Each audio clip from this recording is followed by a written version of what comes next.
गांव के छोर पर एक मिट्टी का छोटा सा घर था। वहीं रहती थी सुमन, 28 साल की, शांत स्वभाव की, लेकिन मजबूत इरादों वाली महिला। उसका जीवन सीधा सादा था, लेकिन मन में कई सपने पलते थे। पति रवि एक प्राइवेट कंपनी में मामूली क्लर्क की नौकरी करता था और महीने में सिर्फ एक बार घर आ पाता था।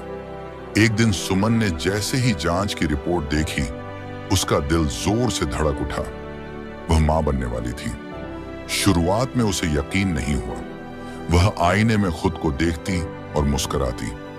वह चाहती थी रवि को सबसे पहले बताए, लेकिन रवि शहर में था और अगली ट्रेन हफ्ते भर बाद थी। उस हफ्ते के हर दिन सुमन ने अपने बच्चे से बातें की, पेट पर हाथ रखकर कहा, तेरे पापा आएंगे, देखना कितने खुश होंगे तुझे जानकर। जब रवि आया तो सुमन की आंखें चमक उठी। उसने उसे धीरे से रिपोर्ट थमाई। रवि पहले चुप रहा, फिर उसने सुमन का माथा चूमा और बोला, अब मेरा असली घर तू ही है और ये बच्चा। गर्भ का समय धीरे धीरे बढ़ता गया, लेकिन गांव में एक बात और थी, सुमन की सास, जिसे अब भी बहू से ज्यादा पोते की चाह थी। एक दिन उन्होंने कहा, उम्मीद है इस बार घर में वारिस आएगा। सुमन चुप रह गई, लेकिन अंदर कहीं कुछ टूट गया। गर्भ के 7वें महीने में एक दिन सुमन खेत में थी, जहां उसे हल्का दर्द हुआ। गांव की महिलाएं उसे घर लाईं। नर्स ने कहा, आराम करो, कमजोरी है।